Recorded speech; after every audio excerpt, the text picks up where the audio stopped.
Bismillahirrahmanirrahim. Ya Hayyu ya Qayyum birahmatika nastaghith fa'aghithna wa la takilna ila anfusina tarfata 'ainin abada wa aslih lana sya'nana kullah.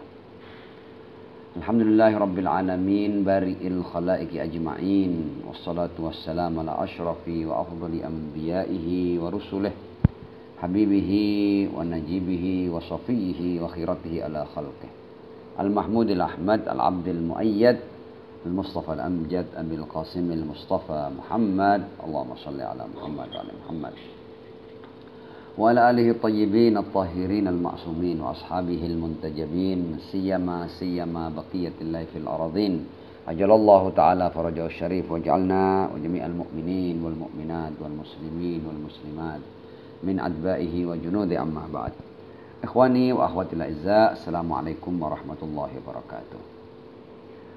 Alhamdulillah akhirnya kita bisa melanjutkan kajian 18 tugas di era ghaibah. Kita ini ada di pertemuan yang kelima ya terkait 18 tugas itu, dan sekedar refresh saja supaya kita bisa masuk dalam lanjutannya bahwa dalam kitab kecil yang bertemakan 18 tugas di era ghaibah itu dibagi menjadi satu muqaddimah dan 4 pasal. Pasal pertama itu berbicara tentang tugas-tugas yang berhubungan dengan akidah ya. Jadi sisi akidah tentang Al-Imam Al-Mahdi ajallallahu ta'ala farajahu syarif. Itu ada beberapa tugas ya yang seputar akidah, ada mengenal beliau. Tugas kedua adalah teguh ya dalam meyakini imamah beliau. Yang ketiga itu adalah sikap berlepas diri dari musuh-musuh beliau. Itu adalah pasal pertama yang berbicara tentang tugas-tugas atau al-wadhaif al-i'tiqadiyah. Pasal kedua bertemakan hubungan ya atau jalinan hubungan dengan Imam Al-Hujjah. Di situ ada beberapa tugas berikutnya. Jadi kalau yang pertama itu ada 3 tugas, yang kedua ini ada 5 tugas. Ya, ada silatul imam, ada hubungan hati ya, al-irtibat al-qalbi bil imam, kemudian ada masalah pembaharuan baiat, tajdidul bai'ah ya. Ada al-hajju niyabatan anhu, melakukan ibadah haji niyabatan atas beliau. Kemudian mendahulukan beliau dalam doa-doa kita. Jadi sebelum kebutuhan kita, kebutuhan keluarga kita, hajat-hajat kita, tapi kita mendahulukan doa untuk beliau. Ajalallahu ta'ala farajahu syarif. Ini beberapa tugas atau 5 tugas dalam pasal kedua yang bertemakan hubungan atau jalinan hubungan dengan imam. Pasal ketiga berbicara tentang at-tamhid li dhuhuri, persiapan untuk kemunculan beliau. Di sini ada 4 tugas ya. Ada tugas menjaga etika ya dan menjaga kepatuhan terhadap syariat. Jadi seorang penanti adalah seseorang yang menjaga akhlak ya, menjaga ketakwaan, kewaraan, dan menjaga kepatuhannya terhadap hal-hal yang berhubungan dengan syariat. Kemudian di antara tugas di pasal ketiga ini adalah taubat kepada Allah. Kemudian ada al-murabatah. Al-murabatah itu adalah keadaan siap siaga penuh. Ya, jadi kita setiap saat harus dalam kondisi siaga penuh untuk menyambut kemunculan beliau. Tugas berikutnya adalah ad-du'a bi ta'jilil faraj. Jadi doa agar Allah mensegerakan kemunculan. Itu adalah pasal 1, 2, dan 3. Ini semua sudah kita bahas. Di pasal keempat yang bertemakan wadhaif amaliyah fi ghaibati, yaitu tugas-tugas praktis di era kegaiban, itu menyisakan 1, 2, 3, 4, 5, 6. Ada 6 tugas terakhir ya. Yang ke-13 itu adalah tugas menanti. Ini sudah kita bahas ya. Kemudian kita sekarang sampai pada tugas ke-14. Nah, tugas ke-14 itu judulnya adalah takdzibul mudda'in. Jadi kita harus punya keberanian ya, yang berdasarkan pada keyakinan untuk mendustakan orang-orang yang melakukan dakwahan-dakwahan tertentu. Nah, dakwahan-dakwahan apa itu yang akan kita bahas insyaallah. Mudah-mudahan pada pertemuan kita malam ini kita bisa menuntaskan ya insyaallah tentang 18 tugas penantian di era ghaibah ini. Naam, kita sampai pada tugas yang ke-14 ya, takdzibul mudda'in ya, niyabatahul khossah. Jadi kita di era kegaiban kubro ini kita diminta untuk mendustakan siapapun yang menyatakan diri sebagai wakil khusus beliau. Nah, karena di era kegaiban kubro ini beliau tidak menunjuk wakil definitif. Jadi wakil beliau itu adalah para fuqaha secara umum ya, tentunya yang memenuhi syarat, dan tidak ada wakil definitif, tidak ada. Jadi kalau ada orang di era ghaibah kubro ini yang kemudian menyatakan bahwa dirinya adalah wakil khusus imam, kita harus berani mendustakannya. Dalam buku ini dikatakan innan niyaba al khassa, bahwa perwakilan khusus ya dari imam kanat fi zamanis sufara al arba'ah rahimahumullah, itu hanya di era ghaibah sughra ya, atau di era para safir ya, 4 safir kan, ada 4 duta beliau itu. Dan kita semua tahu bahwa 4 duta beliau itu adalah yang pertama Utsman bin Sa'id al-Amri.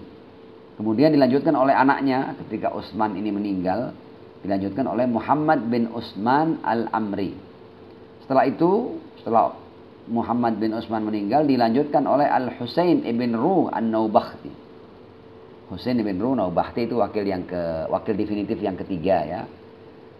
Kemudian terakhir ya adalah Ali bin Muhammad As-Samarri. Ini adalah safir beliau yang keempat, dan setelah safir ini kemudian kegaiban memasuki fase berikutnya, yaitu fase kegaiban kubro, di mana tidak ada lagi wakil definitif, tapi wakilnya secara umum, yaitu al-fuqaha al-umana ini tadi.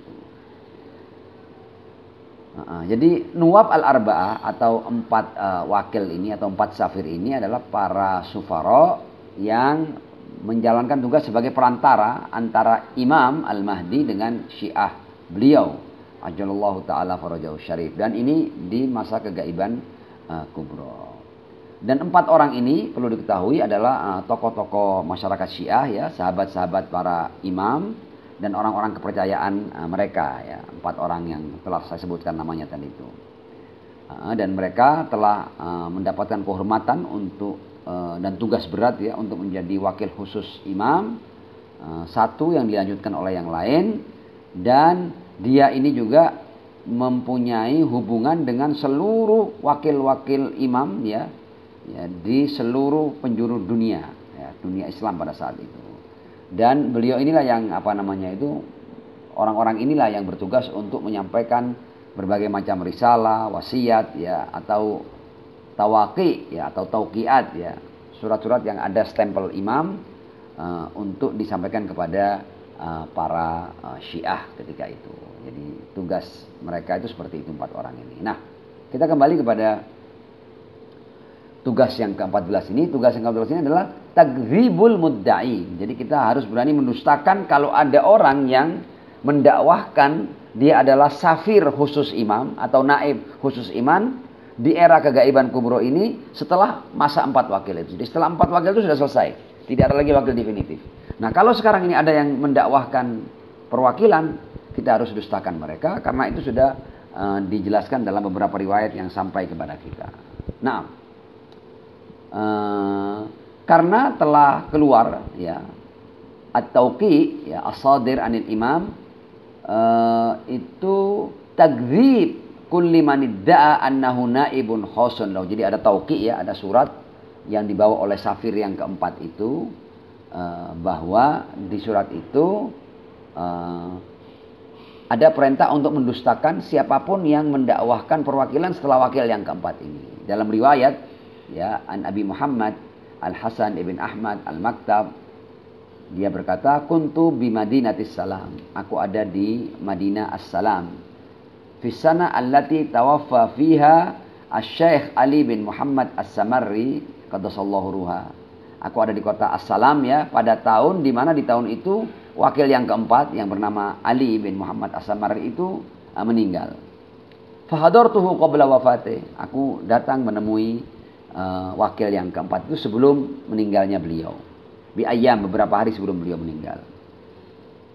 Fa akhraja ilan nas tauqi'an nuskhatahu. Kemudian di saat itu ya, beberapa hari menjelang meninggalnya wakil yang keempat ini atau safir yang keempat ini, beliau mengeluarkan sebuah risalah yang ada stempel Imam Zaman yang isinya begini. Bismillahirrahmanirrahim. Ya Ali bin Muhammad As-Samarri, wahai Ali bin Muhammad As-Samarri, ini nama wakil yang keempat. A'adhamallahu ajra ikhwanika fika. Semoga Allah membesarkan ya pahala saudara-saudaramu tentangmu. Bayangkan imam di situ memberikan tauqi yang isinya adalah memberikan ucapan bela sungkawa kepada para Syiah ya, tentunya sahabat-sahabat wakilnya ini juga, bahwa tentang kematian si wakil ini, bahwa tidak lama lagi kamu akan meninggalkan dunia ini. Fa innaka mayyitun, kamu sebentar lagi akan mati. Ma bainaka wa baina sittati ayyam. Jadi sejak datangnya surat ini ya, itu waktumu hanya tinggal 6 hari. Fajma amrak ya, jadi maka semua urusanmu itu selesaikan. Bersiap-siaplah kamu untuk menghadapi kematian ini. Wala tusi ila ahadin, dan kamu jangan pernah berwasiat kepada seseorang. Artinya setelah kamu, aku tidak memerintahmu untuk berwasiat kepada siapa, tidak ada, sudah terakhir kamu. Wala tusi ahadan. Wala tusi ila ahadin yaqumu maqamak, yang akan menduduki posisimu ba'da wafatik, setelah kematianmu. Faqad waqa'atil ghaiba ats-tsaniyah, karena telah terjadi atas izin Allah, atas ketentuan Allah, kegaiban yang kedua, yaitu kegaiban kubra. Fala zuhura illa ba'da idznillah azza wa jalla, maka tidak akan ada kemunculan kecuali setelah ada izin dari Allah Subhanahu wa taala. Wa dzalika ba'da tulil amad, dan itu akan terjadi setelah panjangnya zaman. Wa qaswatil qulub, dan nanti akan banyak hati-hati yang mengeras. Wamtilail ard jauron, dan nanti dunia akan dipenuhi dengan kezaliman. Wa sayati syi'ati mayadda'il musyahada, dan di tengah-tengah era kegaiban itu, di sepanjang era kegaiban itu akan ada pengikutku yang mendakwahkan musyahadah, bahwa dia berjumpa denganku ya. Ala famanidda'al musyahada, ketahuilah bahwa siapapun yang mendakwahkan musyahadah, mengaku bertemu langsung denganku, qabla huruji Sufyani, sebelum keluarnya Sufyani, wasoihah, dan suara langit, fahuwa kadzibun muftar, maka dia adalah pendusta dan orang yang mengada-ada. Wala haula wala quwata illa billahil aliyil azim. Itu akhir daripada surat Imam Zaman yang dibacakan oleh safir yang keempat itu. Jelas ya, bahwa dalam tugas yang ke-14 ini kita diminta untuk mendustakan siapapun yang melakukan dakwah musyahadah. Nah, mungkin ada yang bertanya, sudah pasti akan ada yang bertanya, bagaimana cerita-cerita para ulama yang kemudian menceritakan bahwa terjadi perjumpaan dan pertemuan antara beliau dengan Imam Zaman. Ini berbeda dengan ini. Ini adalah yang perlu kita dustakan adalah ketika orang mendakwahkan pertemuan yang maksudnya adalah bahwa saya adalah wakil khusus beliau. Saya sekarang adalah wakil khusus beliau. Kalau kemudian adanya pertemuan-pertemuan yang dikehendaki oleh Imam Zaman dengan cara yang Imam Zaman inginkan, ya, dan kemudian tidak disertai dengan dakwahan musyahadah, dan kemudian dakwah niyabah bahwa saya sekarang telah menjadi wakilnya imam. Nah, itu haknya imam untuk menemui siapapun syiahnya. Ya, dan itu berbeda dengan dakwah musyahadah yang berarti bahwa mereka ini menyatakan bahwa saya telah menjadi wakil khusus imam. Nah, jadi tidak bertabrakan antara orang-orang yang ditemui oleh imam zaman, kapanpun yang imam zaman inginkan, tapi tidak disertai dengan dakwah an-niyabah, ya, atau mengaku bahwa dia adalah wakil daripada imam. Saya kira poin ini jelas, dan nanti kalau ada hal yang perlu kita diskusikan di sesi tanya jawab saja nanti. Ini tugas yang ke-14 selesai, kita masuk pada tugas yang ke-15, ya. Tugas yang ke-15 adalah yang pertama tadi kan takdzibul mudda'in, ya. Kita mendustakan orang-orang yang mendakwahkan musyahadah dan niyabah. Karena wakil definitif telah berakhir pada wakil yang keempat tadi itu. Dan ketika masa atau fase kegaiban sugro itu berakhir dan masuk pada kegaiban kubro, itu tidak akan ada perjumpaan kecuali setelah keluarnya Sufyani. Nah, Sufyani ini siapa? Ukurannya, kalau Sufyani kan bisa macam-macam kan. Orang bisa berpikir ini dan itu, dan berkali-kali orang memberikan penerapan terhadap siapa Sufyani ternyata keliru.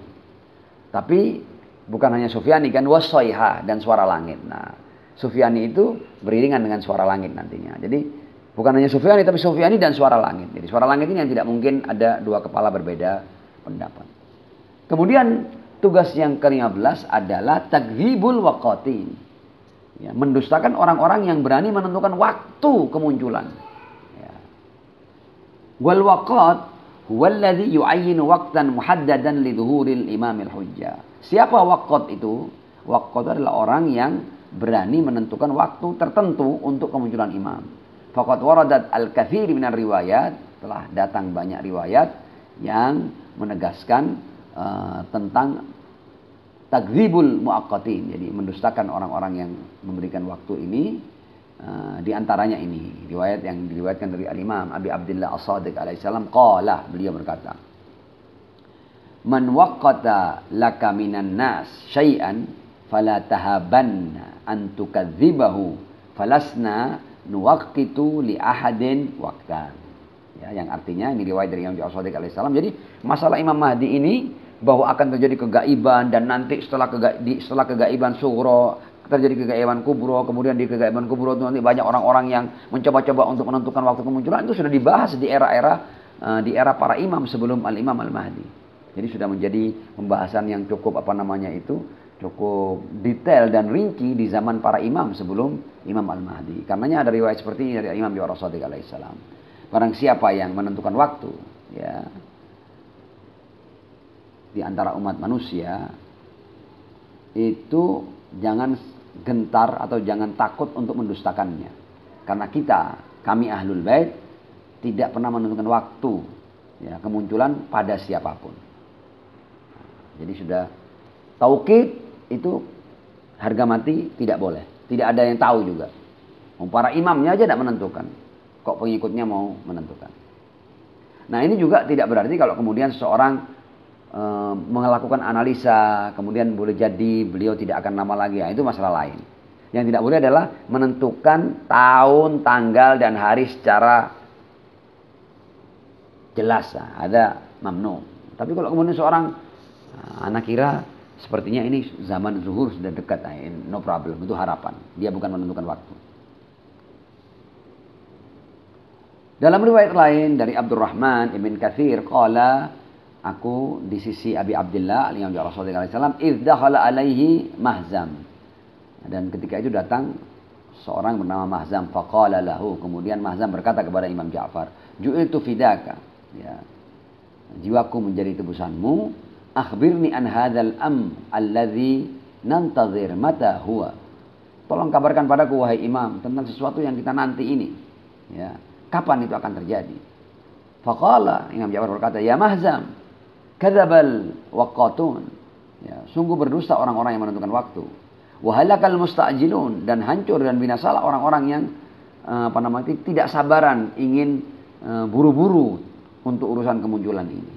Wa najal muslimun, dan akan selamat orang-orang yang pasrah. Ya, jadi pasrah kepada ketentuan Allah Subhanahu wa taala. Jadi mereka tidak terburu-buru dan juga tidak itu menganggapnya bahwa ini tidak akan ada kemunculan, tapi mereka orang-orang yang menyerahkan segala urusan kepada Allah dengan menjaga keyakinannya bahwa suatu saat nanti kapanpun Allah berkehendak maka imam itu akan muncul. Dalam lanjutan kitab ini dijelaskan bahwa waqad su'ila ahlul bait miraran anil waqtil muayyan minallahi ta'ala li dhuhril mubarak. Para imam dari ahlul bait ini berulang-ulang ditanya oleh para syiahnya tentang kapan waktu kemunculan itu. Farafadu ayyubayyinul amr. Mereka semuanya menolak untuk menjelaskan perkara ini secara detail. Di antaranya juga riwayat yang berikut ini dari Al-Imam Jawhar As-Shadiq juga. Qala, jadi ada orang ya bertanya kepada beliau, sa'altuhu anil qaim. Aku bertanya padanya tentang al-qaim. Faqala, maka beliau berkata, kadzibal waqatun, berdosalah orang-orang yang menentukan waktu. Inna ahlu baitin la nuwaqit, kita ahlul bait tidak menentukan waktu tertentu untuk kemunculan. Wa muhassal ma fil amr anna al-ilm bi dhuhuril imam indallahi ta'ala wa hal dhuhurih kahali qiyamis sa'a. Dari beberapa riwayat yang berbicara tentang masalah penentuan waktu ini dapat disimpulkan bahwa pengetahuan atau ilmu tentang kapan munculnya imam itu ada di sisi Allah. Ya, dan masalah kemunculannya itu seperti masalah hari kiamat. Kapan hari kiamat akan terjadi hanya Allah yang tahu.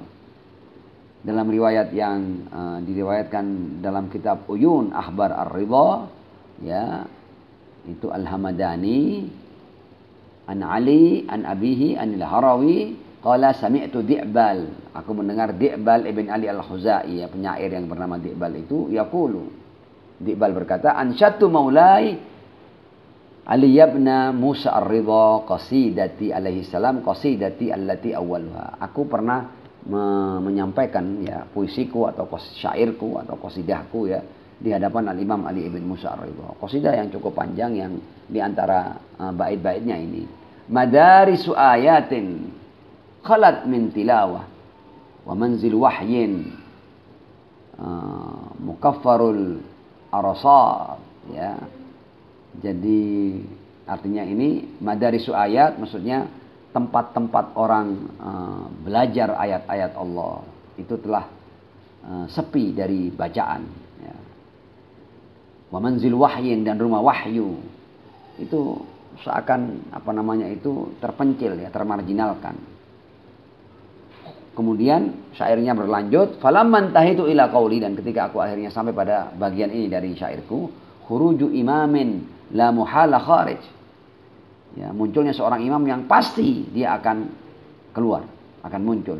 Yaqumu ala ismillah wal barakat, yang dia akan bangkit ya di atas nama Allah, dan kemudian setelah kebangkitannya akan turun berbagai macam berkah dari Allah Subhanahu wa taala. Yumayyizu fina kulla haqqin wa batil, dia yang akan menjelaskan kepada kita mana yang hak, setiap yang hak dan setiap yang batil. Wa yuzzi ala na'ma wan naqimat, ya. Dialah nanti yang yang menyempurnakan nikmat ya, dan hukuman ya atas orang-orang yang melakukan kejahatan. Ya. Nikmat untuk orang-orang yang di jalan kebenaran, dan naqimah untuk mereka yang berada di jalan kebatilan yang menolak kebenaran. Nah, ketika sampai pada bagian ini dijelaskan oleh Di'bal Al-Khuzai itu, si penyair itu, baka Ar-Ridha alaihi salam, Imam Ali Ar-Ridha alaihi salam itu kemudian menangis. Bukaan syadidan, ya, tangisan yang dahsyat. Thumma rafa'a ra'sahu ilayya. Kemudian Imam Ali mengangkat kepalanya di hadapanku ya. Faqala li, kemudian dia berkata kepadaku, aku penyair Di'bal ini, ya Khuzai, wahai Khuzai, nataqa ruhul qudus ala lisani, ya, telah berbicara ya Ruhul Qudus melalui lisanmu, bihadzainil baitain, dengan dua bait syair itu ya, syair yang mengata khuruju imamin la muhalata khariju yaqumu ala ismillahi wal barakati yumayyizu fina kulla haqqin wa batil wa yujzi ala na'ma'i wan naqimati, ya. Ini 4 syair ini katanya itu sebenarnya Ruhul Qudus yang menggunakan lisanmu untuk engkau keluarkan 2 bait syair yang luar biasa itu, bihadzainil baitain, Fahal tadri man hadzal imam? Wahai Di'bal, apakah engkau tahu siapa imam ini? Wa mata yakum, dan kapan dia akan bangkit? Fakultu la ya maulai, tidak, aku tidak tahu wahai maulaku. Illa anni sami'tu bi khuruji imamin minkum tahhirul ard minal fasad wa yamla'uha adlan. Hanya saja aku sering mendengar dari para imam ya tentang keluarnya seorang imam yang akan membersihkan bumi dari segala macam bentuk fasad dan akan memenuhi bumi itu dengan keadilan. Faqala, kemudian Imam Adil berkata, ya Di'bal, wahai Di'bal, al-imam ba'di, imam setelahku adalah Muhammad ibni, ya Muhammad putraku ya.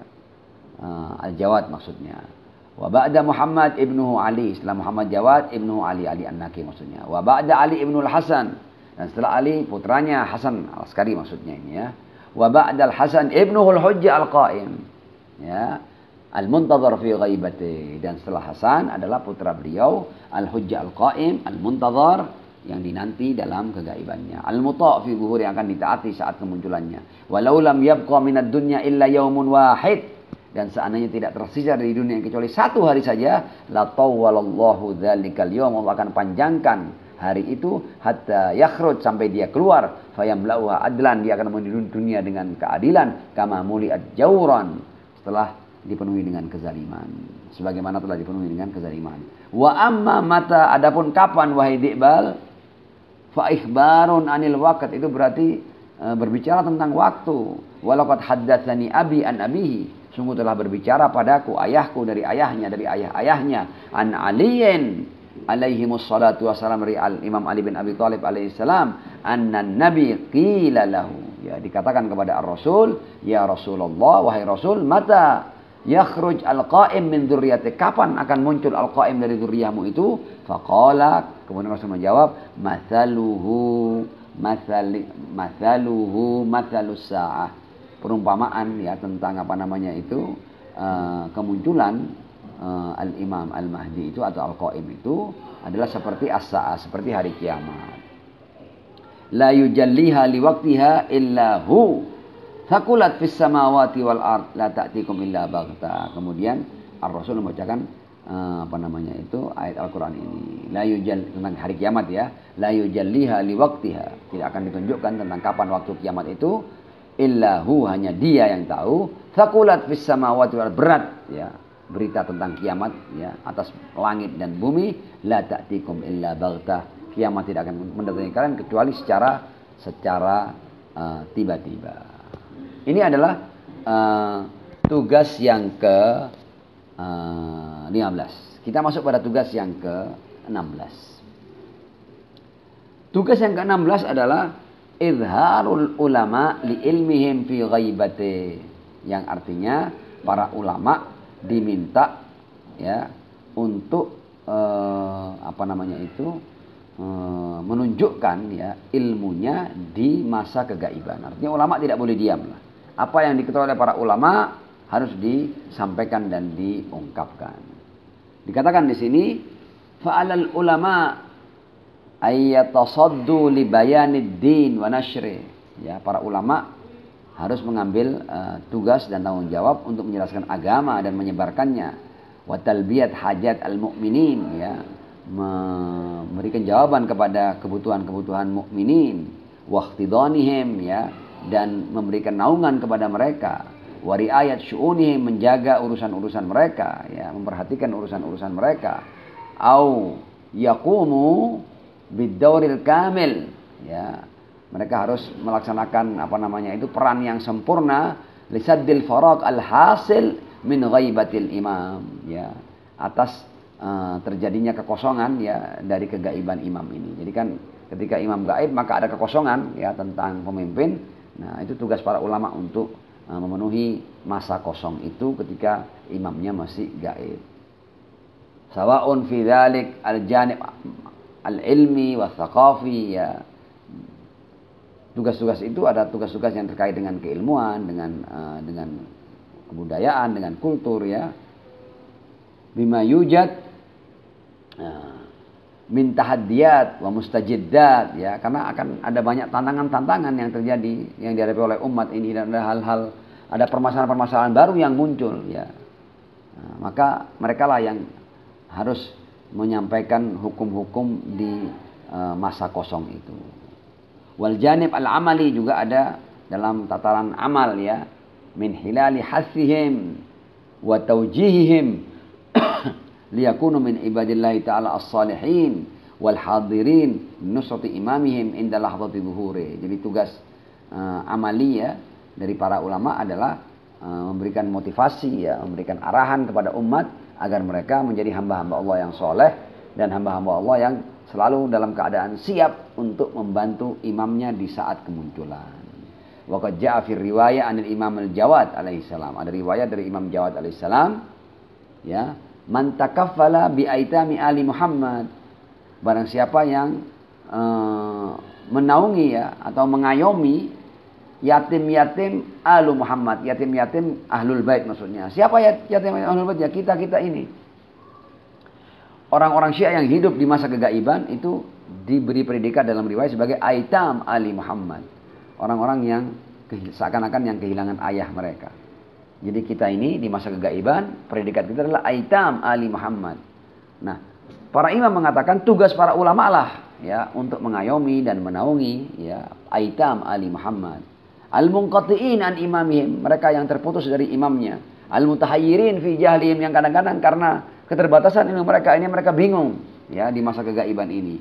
Al-usara fi aidi syayatinihim, kadang-kadang mereka tertawan ya, terjerat di tangan setan-setan mereka ya, yang menggoda mereka. Wa fi aidi nawasib min a'daina, atau terjerat di tangan-tangan kaum nawasib ya, orang-orang yang musuhi ahlul bait ya.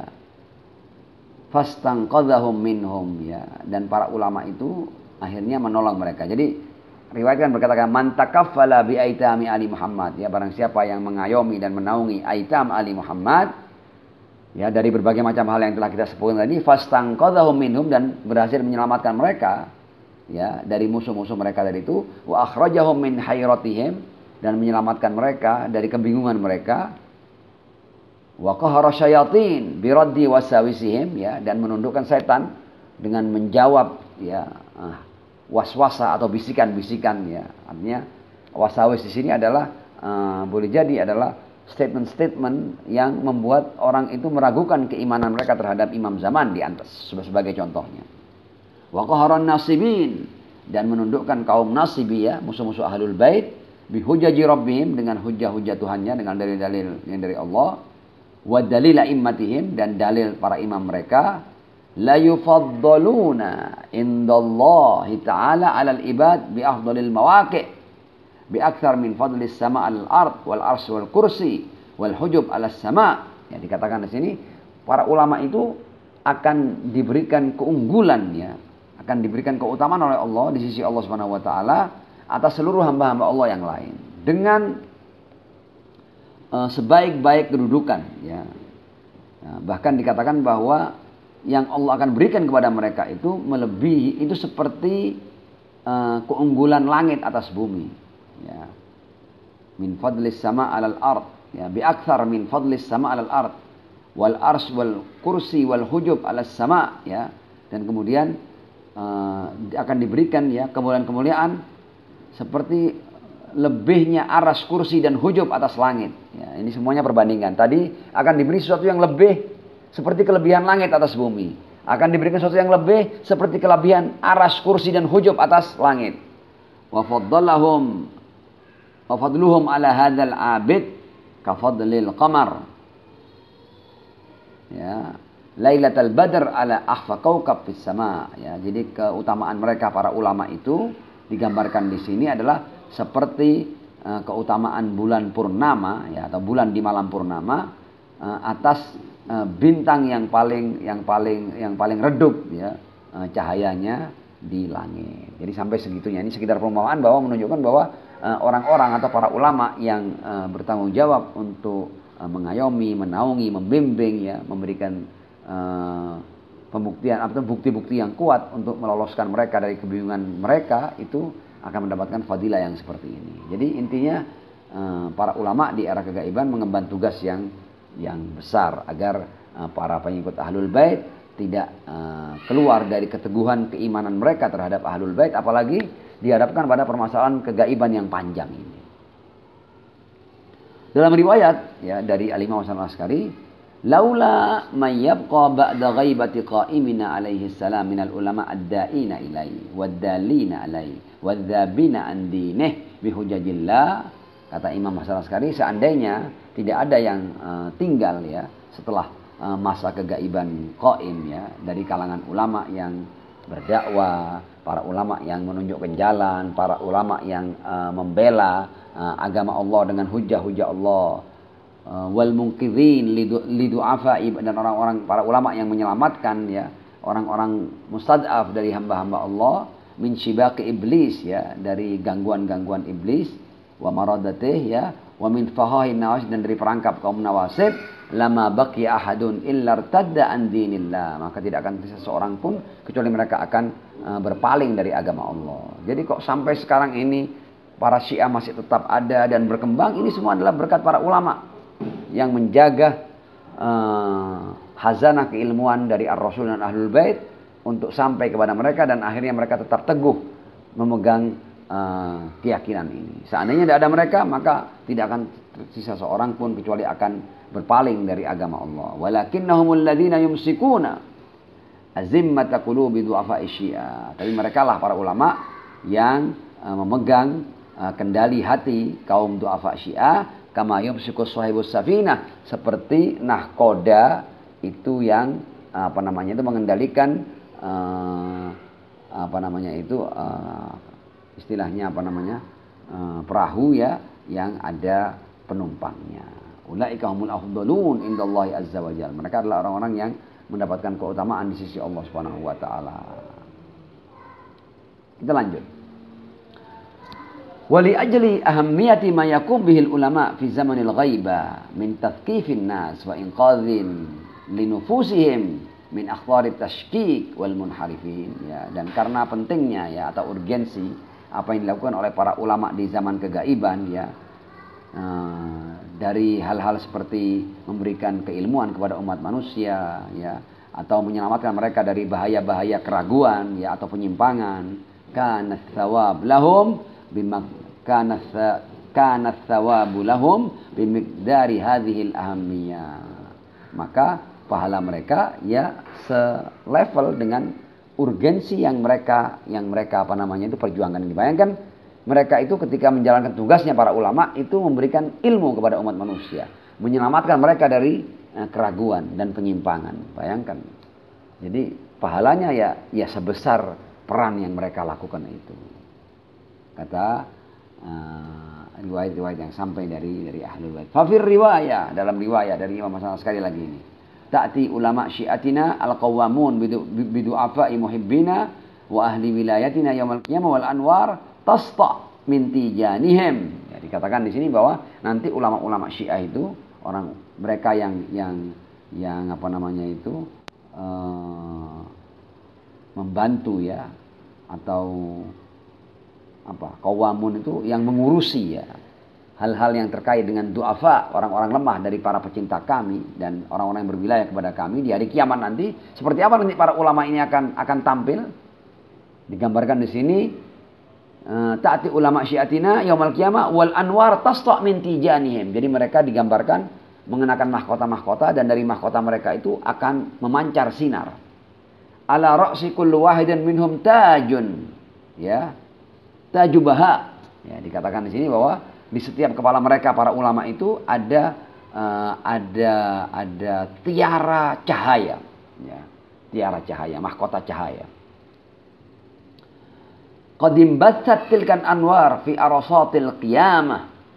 Nanti cahaya dari tiara itu menyebar ya di panggung kiamat ya. Digambarkan di sini ya di cakrawala kiamat.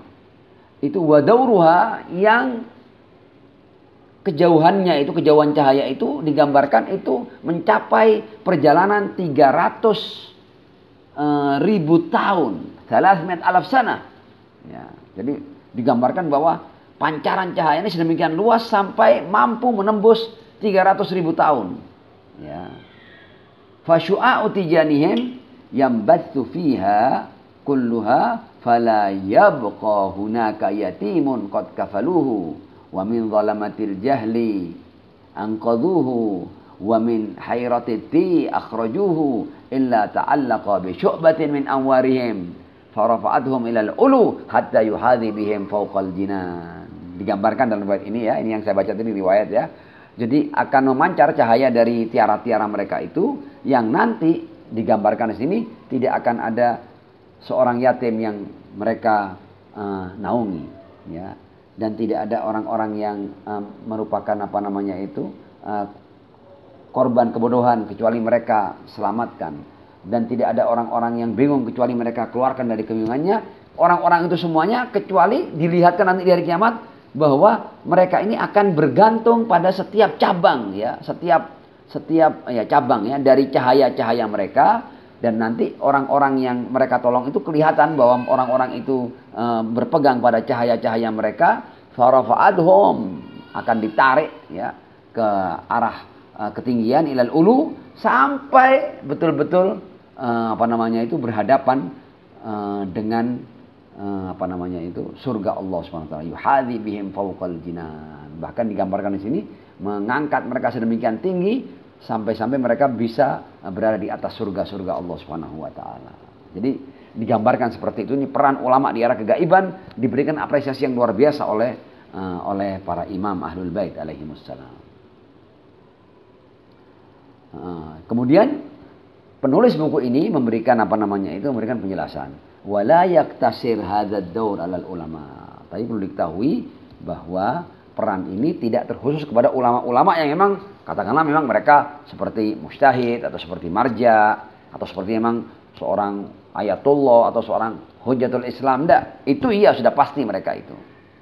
Bal ala kulli may yaqdir ala i'anatil mu'min. Tapi hal ini juga, tugas ini juga ada di pundak siapapun yang mampu memberikan bantuan ya dari kalangan mukminin. Fa'anil Imam Al-Kazim alaihi salam. Ini yang tugas untuk kita semua ini akhirnya. Riwayat dari Imam Kazim alaihi salam. Man a'ana muhibban lana ala aduwin lana. Barang siapa yang membantu seorang pecinta kami atas musuh kami, faqawwahu. Akhirnya dia berhasil memberikan dia kekuatan. Wasyajja'u. Dia berhasil memberikannya keberanian. Hatta yukhrijal haq ad-dal ala fadlina bi ahsani suratih, sehingga dia mampu menampakkan kebenaran yang menunjukkan akan keutamaan kami dengan cara yang sebaik-baik mungkin. Wa yukhrijal batil, dan bisa mengeluarkan kebatilan. Alladzi yarumu biha, yang dijadikan pegangan oleh musuh-musuh kami. Wa dafa'a haqqana, ya, dan hendak menolak hak kami fi akbahi surah, dalam seburuk-buruk rupa. Hatta yunabbihal ghafilin, sehingga bisa menyadarkan orang-orang yang lalai. Wa yastabsir al-muta'allimun, dan bisa mendapatkan pengetahuan orang-orang yang belajar. Wa yazdad fi basairihimul alimun, dan bertambah dalam basirah mereka ya tentang orang-orang yang alim. Jadi orang-orang yang alim pun dengan bantuan tadi itu bisa mendapatkan basirah yang lebih. Ba'athahullahu ta'ala yaumal qiyamah, Allah akan membangkitkan orang yang seperti ini di hari kiamat. Fi a'la manazilil jinan, di tempat yang tertinggi dari surga Allah. Wa yaqulu ya abdil kasir li a'da'i, dan dikatakan di sana, wahai hambaku yang menumpas atau mengalahkan musuh-musuhku, an-nasir li auliyai, ya, yang membela para waliku, al-musrih bitafdil. Ya, ini antum semua di sini ada nih. Ini saya agak merinding baca ini karena apa? Karena ternyata para Syiah itu kelakuan mereka di akhir zaman sudah dibaca oleh imam ini. Kita lihat ini ya. Hal-hal kecil ini ya. Al-musrih bitafdili Muhammadin. Orang-orang ini adalah orang-orang yang berani menyatakan dengan keterus terangan, ya, dengan kelugasan bahwa Muhammad adalah sebaik-baik para nabi, dan wabitasrifi aliyin afdal auliyai. Dan mereka berani mengatakan dengan tegas dan lugas bahwa Ali adalah yang afdal, ya, dari aulia Allah yang paling afdal pasca Rasul adalah Ali bin Abi Thalib.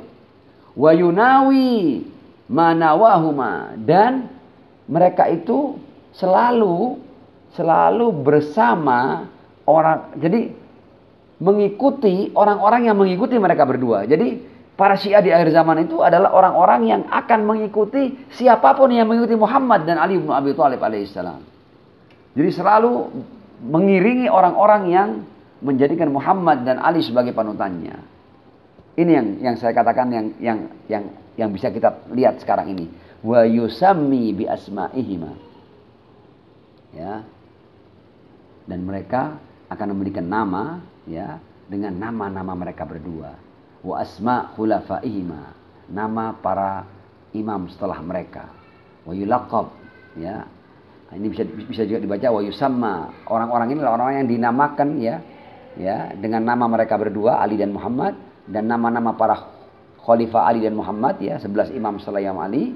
Wa yulaqab bi alqabihim, dan mereka dengan senang hati, ya, memakai lakap-lakap mereka. Dan kita lihat kan Syiah sekarang ini, kalau kita lihat, ya, para pengikut Ahlul Bait, dia tidak sudi untuk memberikan nama lain. Nama Hussein, Muhammad, Ali, Fatimah, Zainab, Kazim, Askari, Ridho, Jawad, ya. Artinya mereka tidak sudi untuk memberikan nama keluarganya atau anak-anaknya, cucunya selain dengan nama-nama Ahlul Bait. Ini menunjukkan keterikatan. Jadi padahal ini cuma masalah nama, ya, tapi itu sebenarnya menunjukkan keterikatan. Jadi seorang pengikut Ahlul Bait, dia tidak sudi untuk menggantikan nama-nama Ahlul Bait ini dengan nama-nama lain. Tidak sudi dia, karena dia tidak menemukan nama yang lebih indah. Ini kan ukuran kecil kan, nama anak, nama seorang putra, putri, ya. Pasti mereka, walaupun mereka robah-robah itu Muhammad Ali, Muhammad Mahdi, Ridho, Akbar, Asghar, pokoknya nama para imam ini diramu, dibolak-balik sedemikian rupa, pokoknya jangan keluar dari nama-nama ini. Dan kalau kita lihat perilaku pengikut Ahlul Bait seperti itu adanya. Kadang-kadang dalam sebuah rumah itu ada berapa nama Ali, ada berapa nama Hussein, ada berapa nama Hasan, ada berapa nama Fatimah.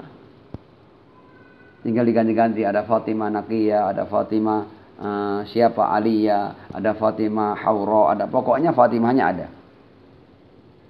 Zainab juga begitu. Artinya seperti itulah mereka. Jadi sebenarnya masalah kita menamakan anak itu adalah ukuran keberwilayahan kita. Itu ukuran yang paling kecil dari keberwilayahan kita.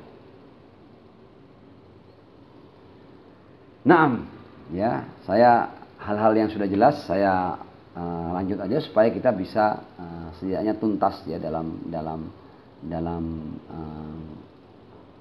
pertemuan malam ini, ya. Kita tinggal dua tugas terakhir, ya. Tugas yang berikutnya, yaitu tugas yang ke-17 adalah adaul huquq asy-syar'iyyah, yaitu seorang penanti, ya, di antara tugasnya penanti itu di era penantian 18 tugas penantian, tugas yang ke-17 adalah itu menunaikan hak-hak syar'i. Apa maksudnya? Wal maksud bil huquq al-huquq al-maliyah allati tajib 'alal mukallaf kal humsi waz zakat. Oh iya. Anda itu kalau menanti, Anda mengikut Ahlul Bait, di antara tugas Anda adalah Anda menunaikan hak-hak yang terkait dengan harta Anda yang wajib, ya, atas mukallaf seperti humus, zakat dan lain sebagainya. Waqad asyara al-Imam al-Hujjah, Imam Mahdi telah memberikan isyarat tentang hak-hak ini, ya, dalam salah satu tauqi'nya, ya. Tauqi' itu adalah surat edaran dari beliau yang dibawakan oleh wakil beliau dan ada tanda tangan beliau. Al-Mubarakah haitsu yaqul. Nah, ini kita lihat di antara tauqi' Imam Mahdi, ya. Wa nahnu na'hid ilaika ayyuhal wali al-mukhlis al-mujahid fina al-zalimin, ya. Dan kami, ya, membuat janji padamu wahai wali al-mukhlis al-mujahid, ya,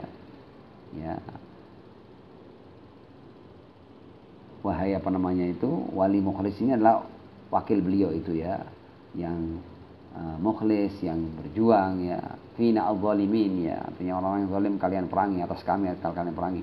Ayyadakallahu binasrih, semoga Allah menguatkanmu dengan bantuannya. Alladzi ayyada bihi salaf min awliyaina, dialah Allah yang memberikan kekuatan kepada para pendahulu dari wali-wali kami, maksudnya para imam as-salihin, ya. Annahu ini manittaqa rabba min ikhwanik, bahwa barang siapa yang bertakwa kepada Allah dari saudara-saudaramu para pengikut Ahlul Bait fid din, ya, dalam hal agama, wa akhraja mimma alaihi ila mustahiqihi, dan dia mengeluarkan apa yang wajib atasnya kepada yang berhak, kana aminan minal fitnah al mubtilah, orang-orang yang punya perilaku seperti itu, ya, mengeluarkan kewajiban-kewajiban hartanya, Karena aminan minal fitnah al-mubtilah, dia akan berada dalam keamanan ketika fitnah terjadi. Wa mihanihal mudlima al-mudhilla, ya, dari berbagai macam bencana yang dahsyat nanti yang akan terjadi. Wa man bakhala minhum, dan barang siapa yang pelit ya dari mereka, bima a'adahullahu min nikmati, atas apa-apa yang Allah janjikan kepada mereka dari nikmatnya, ya, alaman amarahu bisilate, ya, terhadap siapa yang Allah perintahkan untuk menyambungnya, fa innahu yakunu khasiran bidzalika liulahu wa akhirati, maka dia akan menjadi orang yang merugi, ya, dengan hal itu baik untuk dunia maupun akhiratnya. Jadi intinya tugas yang ke-17 ini adalah bahwa seorang penanti di antara tugasnya adalah dia menunaikan semua kewajiban-kewajiban hartanya seperti khumul, zakat dan lain sebagainya. Itu di antara tugas di era penantian. Kita masuk pada tugas yang terakhir, yaitu tugas yang ke-18. Apa tugas yang ke-18 ini?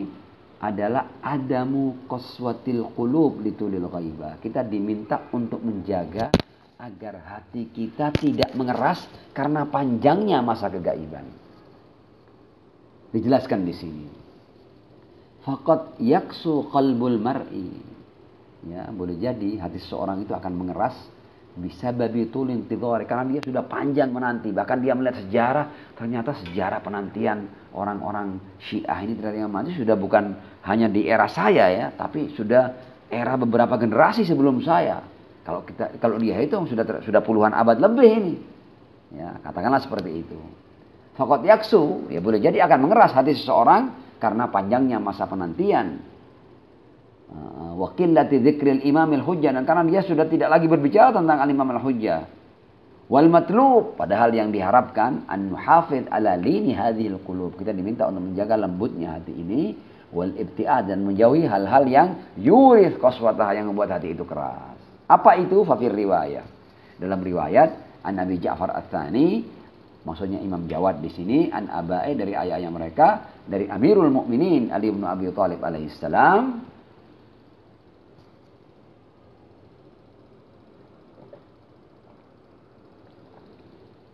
Nah, kata beliau Imam Jawad, ya, lil qaimi minna ghaibatun, bagi al-qaim akan ada kegaiban, amaduha tawil, masa kegaibannya panjang. Ka'anni bisyia, kata Imam Jawad, seakan-akan ini Imam Jawad kan meriwayatkan dari ayahnya, dari Imam Ali. Jadi ini ucapan Imam Ali. Saya ulang lagi, qaim atau al-qaim akan mengalami kegaiban, panjang masa kegaiban itu. Kata Imam Ali bin Abi Thalib, ka'anni bisyia, seakan-akan sekarang aku ini melihat orang-orang Syiah, yajuluna jawalanan na'am. Mereka mondar-mandir seperti mondar-mandirnya binatang ternak, ya. Fi ghaibatihi, ya, di masa kegaibannya, yatlubunal mar'a. Jadi di masa-masa paceklik, ketika tidak ada lagi tempat untuk makan rumput, itu biasanya gerombolan binatang, ya, mencari padang rumput, untuk kebingungan, ke kanan, ke kiri, ke sana kemari, karena memang masa paceklik, mereka tidak dapatkan rumput untuk mereka makan. Jadi digambarkan Syiah di era kegaiban itu seperti itu, kebingungan mereka. Fala yajiduna, dan tidak menemukan tempat untuk merumput. Ala faman thabata minhum ala dini. Ini kemudian, ketahuilah bahwa barang siapa yang tetap dari mereka atas agamanya, walam yaksu qalbu, dan tidak mengeras hatinya, itu di amadi ghaibati imami, karena panjangnya masa kegaiban imamnya, fahuwa ma'i fi darajati yaumal qiyamah, yang mampu mempertahankan kelembutan hatinya dan keyakinannya atas imam yang panjang masa kegaibannya ini, maka dia bersamaku di derajatku di hari kiamat. Bayangkan ini sesuatu yang luar biasa besar yang dijanjikan oleh Imam Ali bin Abi Thalib alaihissalam kepada seorang Syiah yang teguh dalam keimanan meskipun sudah panjang masa penantian.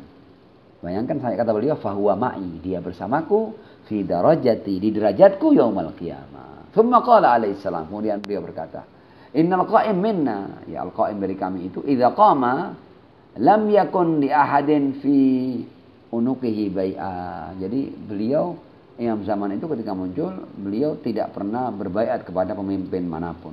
Jadi dia tidak terikat janji oleh pemimpin manapun, oleh penguasa manapun. Falidzalika tahfa widadatu, dan karena itu kelahirannya digaibkan, disembunyikan, wa yaghibu sahsu, dan sosoknya juga digaibkan. Supaya apa? Supaya tidak ada yang bisa memaksa beliau untuk berbaiat kepada penguasa-penguasa tertentu. Nah, kemudian di bagian akhir ini ada keterangan tentang kaifa talinul qulub, ya, bagaimana hati itu bisa menjadi lembut. Ya, disebutkan di sini bahwa ada beberapa hal yang akan membantu melembutkan hati. Yang pertama, al-hudur wa ahya dzikral imam wal majalis. Yang pertama adalah hadir. Sederhana ini. Hadir dan menghidupkan, ya, hal-hal yang terkait dengan imam, khususnya al-Imam Al-Mahdi dan majelis-majelis para imam. Allati tudzakir bihi wa tad'u li mahabbati, majelis-majelis yang selalu mengingatkan pada beliau dan mengajak untuk mencintai beliau. Wa qad warada an Rasulillah, datang sebuah riwayat dari Ar-Rasul, man ahya lailatal id wa lailatan nisf min Sya'ban lam yamut qalbu yauma yamutul qulub. Barang siapa yang menghidupkan malam Id, malam nisf Sya'ban, ya, itu maksudnya malam kelahirannya Imam Zaman, ya, hatinya tidak akan mati saat hati-hati manusia mati nanti. Jadi yang pertama adalah hadir di majelis-majelis Ahlul Bait, khususnya majelis-majelis yang menghidupkan perkara Al-Imam Al-Mahdi ajallahu taala farajahu syarif, ya.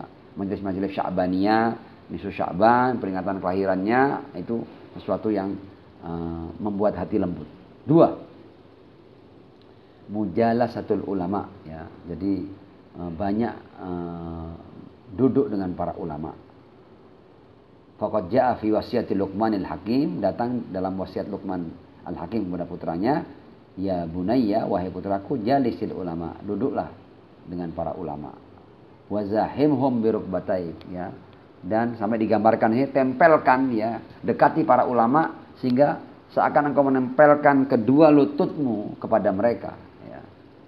Fa innallaha, karena Allah, kata Luqman, yuhyil qulub binuril hikmah, akan menghidupkan hati-hati dengan cahaya hikmah, kama yuhyil arda biwabilis sama, sebagaimana Allah menghidupkan tanah yang tandus dengan hujan dari langit. Jadi tanah yang tandus saja kalau kedatangan hujan, tanah itu akan bergerak, akan menumbuhkan berbagai macam tanaman, akan berubah yang gersang menjadi subur rimbun, ya. Demikian juga, ya, orang-orang yang duduk dengan para ulama, maka orang-orang itu digambarkan seperti tanah yang tandus yang dengan dekat dengan ulama akan mendapatkan siraman air hujan yang akan membuat hati mereka itu hidup, ya. Ini sebuah metafora yang diberikan oleh Luqman Al-Hakim kepada putranya. Yang ketiga adalah ziaratul kubur, ya, ziarah kubur, wa tafakkur indaha bil akhirah, banyak berpikir tentang akhirat. Kama fir riwayah, dalam riwayat yang sampai dari Imam Ali bin Abi Thalib alaihissalam, lamma marra alal maqabir, Imam Ali pernah satu hari melewati kuburan, ya, pemakaman. Faqala alaihissalam, kemudian Imam Ali mengajak orang-orang yang mati itu berbicara, assalamualaikum ya ahlal kubur, salam atas kalian wahai penghuni kubur, antum lana salaf, kalian telah mendahului kami, wa nahnu lakum khalaf, dan tidak lama lagi kami akan menyertai kalian, akan mengikuti kalian, wa inna insyaallah bikum lahikun, dan kami semua insyaallah akan bergabung dengan kalian di dalam kubur, kata Imam Ali bin Abi Thalib alaihissalam. Kemudian Imam Ali berkata, wahai orang-orang yang telah meninggal, ammal masakin fasukinat, rumah-rumah kalian, istana-istana kalian sekarang ditinggali oleh orang lain. Wa ammal azwaj fanukiyat, istri-istri kalian yang kalian tinggalkan sudah dinikahi oleh orang lain. Wa ammal amwal fakusimat, harta-harta kalian juga telah dibagi-bagi. Ya. Hadza khabaru ma indana. Yang berkata, ini adalah kabar dari kami yang masih hidup untuk kalian yang sudah mati tentang rumah kalian, istri kalian, dan harta kalian. Ya, falaita syi'ri ma khabaru ma indakum, ya. Aku juga ingin mendengar apa berita yang bisa kalian berikan padaku dari alam kubur sana. Tsumma qala, Imam Malik kemudian berkata, ama innahum, ya, Malik kan punya mata batin dan punya telinga batin yang bisa menjalin komunikasi dengan mereka ahli kubur, katanya Malik. Ama innahum, mereka itu, katanya Malik, innataku, seandainya mereka diizinkan untuk berbicara, laqalu, mereka akan berkata, wajadna taqwa khairazat. Ya Ali, Kami tidak tertarik lagi tentang istana-istana yang kau bicarakan, istri-istri yang kau bicarakan, ya. Kemudian harta-harta yang kau bicarakan. Kami di alam kubur ini menemukan bahwa takwa dan ketakwaan adalah sebaik-baik bekal. Yang lain tidak bisa menjadi bekal dan tidak bisa menjadi penolong kami.